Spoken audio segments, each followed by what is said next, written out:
The Supreme Court has affirmed the nomination of Athan Achonu as the authentic candidate of the Labour Party for the governorship election in Imo State. The Labour Party says the decision is a confirmation that Julius Abure is the authentic chairman of the party. The court dismissed the appeal by the Lamidi Apapa-led faction against the Labour Party over the rightful candidate of the party for lack of locus standi. Meanwhile, Achonu says he's now better equipped to run a people-led government if he wins the election. He is appealing to eligible voters in Imo State to collect their permanent voter card. Today at the Supreme Court, the learned justices put an end to the charade, the masquerading, the disguise, the pretense, and all the gimmicks, subterfuge, and smoke screen being played out by the so-called Apapa group. We thank our Lord Justices that they have seen through their gimmick. The Labour Party is one, led by Barrister Julius Abure as national chairman. Senator Athan Achonu is not only the INEC known candidate, he's the only candidate of the Labour Party for the Imo State governorship election that has been backed by an order of court. I'm calling on all Imolites to now come out in their numbers to campaign and champion the cause of taking back Imo for themselves. Because what is happening there is atrocious. Joining us now on the morning show to discuss the party's victory at the Supreme Court of Nigeria is Dr. Yunusa Tanko, National Director of Media, Labour Party. Good morning and welcome to the morning show.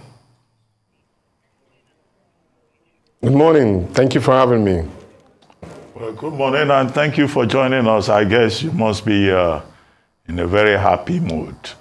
But Imo State, now we're told that Senator Athan is now, the fit and proper person to run on the platform of your party. But do you think he stands a chance? Because we have had on this program APC spokespersons who told us that, look, that Douglas House by November 11, that it is a Hope man who is returning there, particularly now that he's going to buy 4,000 tickets for Imo citizens to go and look for jobs, to get jobs in Canada and Europe. So what's your candidate's strategy? And is there now peace in your party now that Lamidi Apapa has been told that he's not the chairman of the party? Or as a member of a party, he and his supporters are still protesting and asserting their rights? Okay, let me try and do justice to a three-in-one question, Doctor. First of all, we are definitely happy and that peace is gradually returning to the party from interest groups, which is normal in the political setting. At the same time, we are confident, more than confident, that Imolite will come out en masse to vote for the one-armed general, Senator Athan Achonu. And the reasons is very, very clear. Imolite have been forcefully governed for a very long time.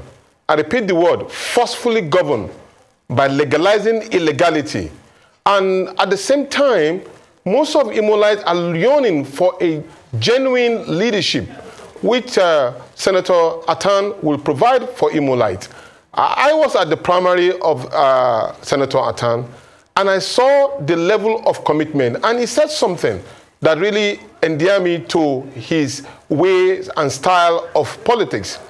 He actually connected with the people from the grassroots, connecting with the people from the grassroots, from the world level, and giving them a marching order as to when they return the leadership of his candidature into power, they have a role to play. So you see, there's a commitment already been entrenched within this particular world level. And so everybody will go back to work, considering the fact that Imo is more or less like an obedient state. The fact remains that Imo State is under siege. It's looking for emancipation in terms of security and economic empowerment. And there's a connection within him and then the people. In that regard, we will be able to march on straight to Douglas House, because by this proposal, the mandate that will be given to Athan Achonu will be a mandate of the people. It will not be a kind of a coercion or a kind of manipulated or legalized illegality that will put him into position of power. So the people will be willing to work with him. And when they work with him, Imo State will be much better.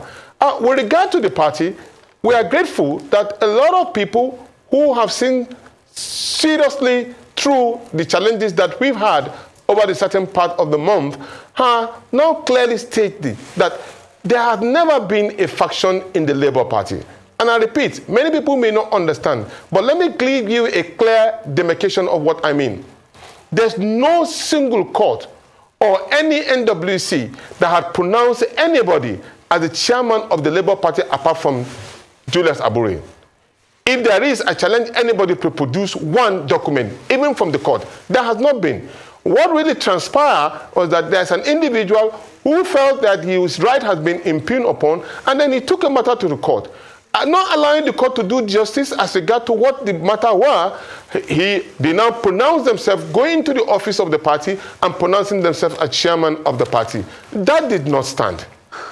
As we speak, that particular case is already suspended, more or less like the proceeding has been stayed on that particular issue. Now, this same group of people now have challenges within themselves after conducting an illegal primary. It is within themselves that they are having challenges. The Maduka gentleman who took his case to the Supreme Court have now been told that he has no local standing. So you cannot stand on illegality, you cannot stand on nothing. So in that case, they are not even existing, they are not even known by the law. So that, of course, gave you the full backing that Barrister Julius Abure is the truly known chairman of the Labour Party, and the primary that took place in Owerri, which I witnessed, was witnessed by INEC, and I didn't see any other primary that INEC witnessed. So in that case, there had never been a faction. But what I will appeal to our comrades and colleagues is that Nigeria is in dire need of collective responsibility. We don't need different groups chanting and fighting for an unknown cause. The cause is about to get Nigeria back on track. We are under siege as a people.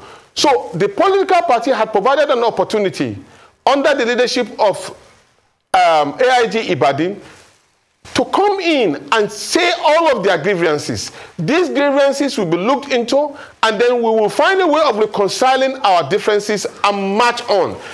Everybody that is in this country knows the challenges that we are facing. Is it in terms of the issues of lies, or in terms of the issues of the palliative that has never gotten to the Nigerian people, or is it the interest of the level of forgery that is being legalized upon all of us? We need to come together. So it is my concerted appeal to those who feel aggrieved that they should come in within the fold. We need everybody to fight this war, and the war is against every Nigerian. All right. So now that the Supreme Court has affirmed the candidature of Senator Athan Achonu, of course, now we're going straight into the business of campaigning. The major opposition or major opponent in this race would be the incumbent, Senator Hope Uzodinma of the APC. And some elders in Imo State have endorsed his candidature. What are some of the strategies and what are the plans? I know Senator Achonu has his manifesto. We've had a guest previously who'd come to talk us through the manifesto, but now he's getting his boots on the ground. What are the key areas you must address, the people you must meet to ensure that he has a fair chance at during the next election? First of all, the major issue in Imo is that 3 parts of the state which is being divided into three parts. The part in which Achonu come from have been yearning for leadership for quite a while. So that gives them a little bit of an edge. And now reaching out to other side and picking a deputy that will come from a more populated area in Imo State will add to the strategy that we are putting on ground. But most importantly is appealing to Imolites who have been under siege for a very long time. You will agree with me that Imo State has been insecure. In fact, you will be afraid to go into Imo State because you are not sure of coming out, because the level of manipulation and the kind of insecurity that is being put in place. So first of all, the target is about getting security for Imolites so that they can come out and do business. And you know that they are very entrenched and they are traders and they do a lot of business. But when you guard them and they're not sure of their coming out to do business and make sure that their state is doing well, they will have problems. So what we want to assure them is that there will be a concerted effort to work all with the security agency to ensure that their security is number one and paramount. Once that is done, the Athan governorship manifesto try to look into the issue of youth. It's not this particular issue of guaranteeing or giving job opportunity to Imolites, young boys and girls abroad. That is total deceit. It's a deceit, because how many of them have you employed back home to build the state? And now you are telling them that you are going to give them tickets? That is insulting, because Imolites are people who want to build their states.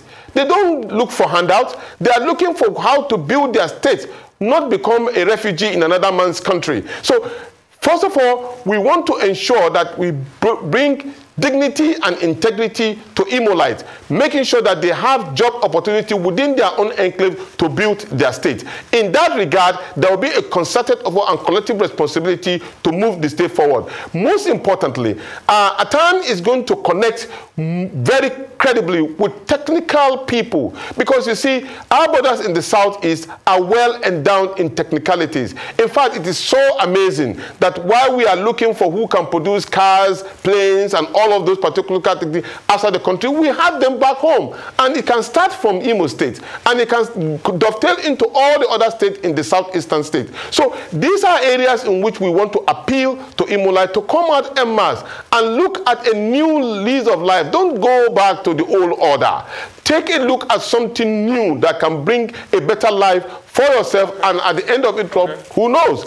Maybe Imo State will be used as a point of contact for the benefit of all Nigerians. Mr. Tanko, I want to ask you this, and I want you to answer me honestly. As you go into Imo elections, are you confident about INEC? Well, I won't say yes, but I'm hopeful. Why I said I'm hopeful is that INEC have a lot of issues to clean up. They need to show that what they did to the Nigerian people in the 2023 general election, especially the presidential election, was a mistake they are willing to correct. Even though we are still hoping that the Supreme Court will right the wrong right, we hope that INEC will learn a lesson coming from the fact that Abinisho, the same INEC, almost messed up the same election that brought the present governor into power. So Imo State already at the moment now cannot afford to have a kind of a disjointed election. The election must be seen to be free, fair, credible, and the people must have their voters card. It's a must have their voters card so that they can be able to vote. The voting unit must be provided. All the electronic machine must work. Otherwise, we will have another terrible situation in our hands. So, hopeful, yes. Trust, no. Well, once upon a time, Labour Party was relatively unknown in this environment. But given the circumstances, attending the 2023 general elections and now the off-cycle elections, Labour Party is now, quite established. Brand recognition, name recognition. What does the future portend for the party? even beyond whatever comes out of the presidential election petition that is now before the Apex Court? What is the plan for the future? If I could go back to a little bit of history, yes, I agree with you. Labour Party was relatively unknown. But you agree with me that Labour Party has been existent, and that is the reason why they were able to survive the hurricane of the registration. Even some of us who were deregistered due to one reason or the other. Now, in the Labour Party, what they have for them, for us, let me use the word now for us, is that they have the Nigerian Labour Congress and the TUC. Now, the Nigerian Labour Congress, arguably, some will say it's faction, maybe because of some other certain people, certain group. Yes, but the majority of the Nigerian Labour Congress and the TUC are with the Labour Party, strongly so. And if we finally connect the way we need to, the structures of the Labour Party will cut across every nook and cranny of the Federal Republic of Nigeria. And that is a huge support. Two, the Nigerian youth have found favor into the leadership of Peter Gregory Obi and Deti Baba Ahmed. And that gave them a hope because there's a connection. You see, 12.5 million Nigerian youth registered just because of one person, and that was Peter Obi and Deti Baba Ahmed. Now, in that case, if we have a connection with this youth, connect with the Nigerian Labour Congress and the TUC, connect with the Nigerian people who have been put into perpetual poverty, and ensure that the structures are in every nook and cranny of the Federal Republic of Nigeria, I think it's a run for any other political party, because the Labour Party is coming to take over leadership of this country. That is a fact.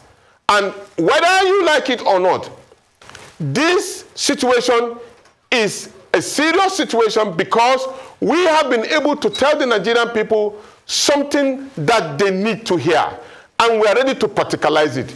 Yes, we may have some little challenges in terms of connectivity at the moment, but then I can assure you, the party is putting up structures, and the National Convention will come in pretty soon, and when it does, a lot of people are joining the political party, and they are ready to take up mantle of leadership. And I say to all of our brothers and sisters in the human rights circle who want to do this idea of sit-down look, it's not time for sit-down look. You cannot continue to be wallowing and arguing and saying, no, Nigeria cannot move forward. No, Nigeria can move forward. But it takes the collectivity of everyone who believe that Nigeria can be better.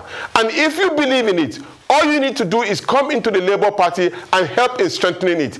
The platform is open, and then we can build it together and make Nigeria a better place. This is what I believe. And I know Peter Obi and Deti Baba Ahmed are ready to champion this cause. Just as a follow-up to that question, and just another angle, do you think the results of the initial petition, Presidential Election Petition Tribunal, the initial result, has dampened the spirit or just perhaps slowed down the momentum of the Labour Party belief, and of course the results of some election petition tribunals where some of your members have been sacked from whether a House of Representatives? Do you think that has affected momentum? Because you talk about structure, and that is one area that the Labour Party was criticized for during the build-up to the general elections in February and in March. Do you think that that has affected your members or the momentum of the Labour Party? And on another note, I'd like you to give a general assessment. I mean, since you're in the opposition now, of the administration as we look forward to the Independence Day celebration, well, marking of the Independence Day on the 1st and public holiday on the 2nd. What's your general assessment of this government, and what would the Labour Party have done better or differently? Okay, now with regard to probably the dampening spirit, not at all. What the judgment and some of the rulings that you are seeing coming up, it kind of exhumed the inner minds of the Nigerian youth. There's a danger looming ahead because majority of the judgment has been seen to have been one-sided because of the interests of those in position of power.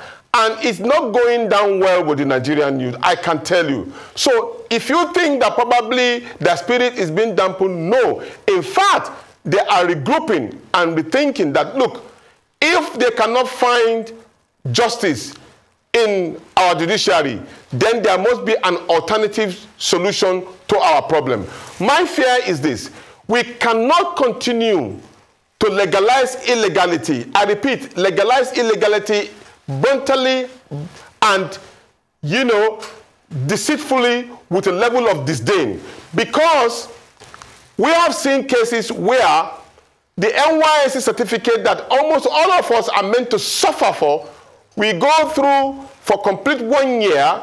Some of them could not even, you know, survive the course, but they end up graduating, and then they are hoping, you know, gladly and feeling the sign of proudness, and then being a Nigerian, that they can present that particular certificate as a yardstick for them to become somebody in life. Now, courts are saying that those particular documents are not important. That is dangerous. And I can tell you, it only spurs them to do more and prepare to challenge the establishment. That is one. With regard to the issue of probably this particular government coming to October 1, with all due respect, this government is suffering from the issue of legitimacy, and they are already making catastrophic mistakes. Catastrophic mistakes, it shows that they are ill-prepared. You see, there's a saying that they say that when the head of a fish is rotten, the whole body becomes rotten. And I give an example. We have a president that we are challenging his legitimacy as it were now. Even as we speak, our president is saying that he's pleading and begging that his result, which is supposed to be his strength, should not be disclosed to Nigerians. That is very, very appalling and challenging. And I find this very demeaning to the whole of Nigerians. Those intellectuals, those lawyers who are defending this particular should think about the grievance of this particular attempt of what they are trying to institutionalize in this country. And that, of course, has dovetailed into two of the ministers who are still serving. One of them is still serving as an NYSC member, yet that person is a minister. So what this simply means is that if I happen to be an Angora man in Kano State, if I have money, I can manipulate my way. I can buy off the system. I can buy off INEC. I can buy off certificate from the university. I can do anything I want because I have money. And I can institutionalize it. Then I can be the president of the Federal Republic of Nigeria. Which means that education does not matter anymore. Rule of law and order does not matter anymore. That means that anybody who has the capacity to manipulate itself into power can be in power. And the danger here is that continuously Nigerians now are orchestrating and arranging themselves in that order. Dr. Tanko? And that puts democracy in danger. For those who have sold the idea of democracy to us, they should be careful, and they should orchestrate and deal with this matter urgently for the future of democracy and the survival of Nigeria. Okay, Dr. Tanko, for you to be president of Nigeria, you don't need to buy a certificate. You don't even need to bother yourself. The fact that you can speak English, in the opinion of INEC, you can be anything in Nigeria. That's what the law says. So that's just the reality. Thank you very much for joining us, Dr. Yunusa Tanko of the Labour Party.